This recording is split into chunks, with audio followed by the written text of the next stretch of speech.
পাকাল মাছের ঝাল বানাবো। এই মাছে না জানো তো, খুব পরিষ্কার মাছ, কিন্তু গায়ে খুব ঝিরিঝিরি আঁশ থাকে, আর সাইড থেকে না একটু ধারালো ধারালো কাঁটা থাকে। তো কাঁটা একটু ভীষণ ঝামেলা। তো যাই হোক, ভালো করে কেটে ধুয়ে তারপরে পরিষ্কার করে নিয়েছি। এবার নুন হলুদ একটু সর্ষের তেল মাখিয়ে রেখে দিলাম। এদিকে একটা মশলা করেছি, গোটা জিরে, গোটা ধনে, পেঁয়াজ, কয়েক কোয়া রসুনও নিয়েছি, আদা, আর বেশি করে একটু কাঁচা লঙ্কা দিয়েছি। এই মাছটা একটু ঝালঝাল করে করব। আর এই মাছগুলো যেমন তো জ্যান্তই পাওয়া যায়। আর খুব দারুণ টেস্টি লাগে। জানি না তোমরা কে কে খাও, কে কে খাও না। যারা খাও তারা তো জানোই, এটাকে পাকাল বলে বা ছোট বাইন হয়তো বলে। তো বেশি দেখি পাকাল মাছই বলে। তো যাই হোক, এবার নুন হলুদ তেল মাখিয়ে রেখেছি। এবার কড়াইয়ে বেশ খানিকটা তেল দিয়ে নিয়েছি। এবার মাছগুলোকে ভেজে নেব। যারা খাও না, আমি যেভাবে বানাচ্ছি এভাবে খেয়ে দেখবে, দারুণ লাগে। শুধু এই এক মানে এই মাছটা দিয়েই ভাত খেয়ে নেবে। তো যাই হোক, দেখো ধোয়া উঠছে, খুব ভালো করে গরম করে নিয়েছি। এবার মাছগুলোকে আমি ভেজে নিচ্ছি।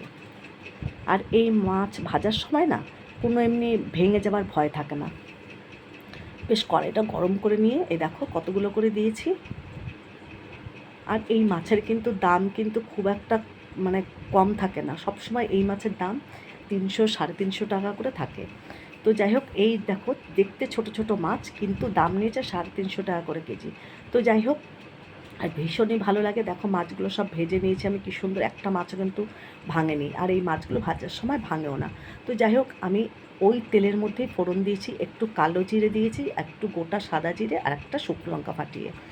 ভালো করে ফোড়নটা ভাজা হয়ে গেছে। এখন আমি এর মধ্যে দিয়ে দিলাম বেটে রাখা মশলা, আদা রসুন পেঁয়াজ সমস্তই মশলা দিয়ে দিচ্ছি। আর মশলা খুব ভালো করে কিন্তু কষাবে। আর এই মাছের কিন্তু আমি ঝোল বানাবো না, হালকা ঝোল বানালেও ভালো লাগে। তো আমি একদম কষা কষা বানাবো, দারুণ লাগে খেতে, দারুণ। তো যাই হোক, মশলাটা খুব ভালো করে কষিয়ে নিচ্ছি।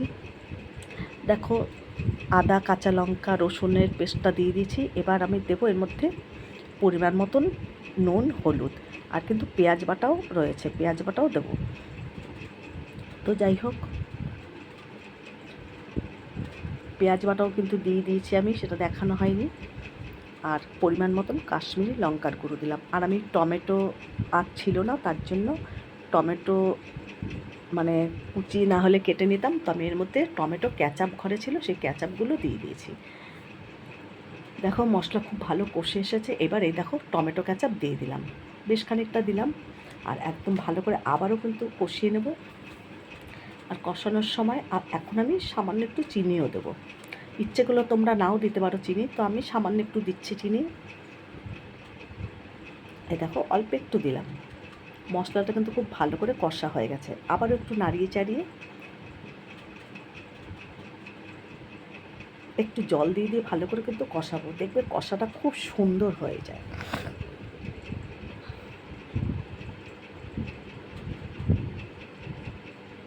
খুব ভালো করে কষাচ্ছি। যারা যারা খাও না তোমরা একবার শুধু করে খেয়ে দেখো। দেখো এবার কিন্তু আমি পরিমাণ মতন অল্প অল্প করে জল দেবো। আর জল কিন্তু খুব বেশি দেবো না, একদম গা মাখা জল দেবো। তো দেখো আমি কিন্তু জল আমার দেওয়া হয়নি, আর একটু জল দেবো এর মধ্যে।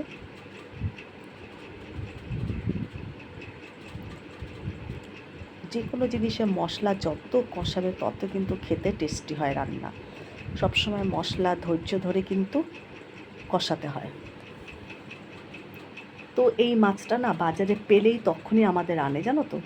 আর কাটতে একটু ঝামেলা হয়, আর কেটেও দিতে চায় না এই মাছগুলো। তো যাই হোক, আর কাটাতে বসলে আবার তো কতক্ষণ দেরি হয় বাজারে কাটতে গেলে। তো যাই হোক, তো বাড়িতে এনেই কাটা হয়েছে।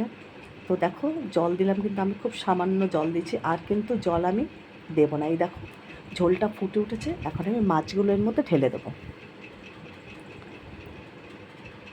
ভেজে রাখা মাছগুলো ঢেলে দিচ্ছি। এবার একটু নাড়িয়ে আমি ঢাকা চাপা দিয়ে কিছুক্ষণের জন্য রেখে দেবো। এর আগে মাছটা করেছিলাম আমি, ধনেপাতা দিয়েছিলাম, টমেটো কুচি দিয়েছিলাম। আজকে ধনেপাতাও ঘরে নেই, আর টমেটো ক্যাচাপ দিয়েছি। আর নামানোর সময় একটু গরম মশলা দেবো। ধনেপাতা দিলেও কিন্তু দারুণ লাগে।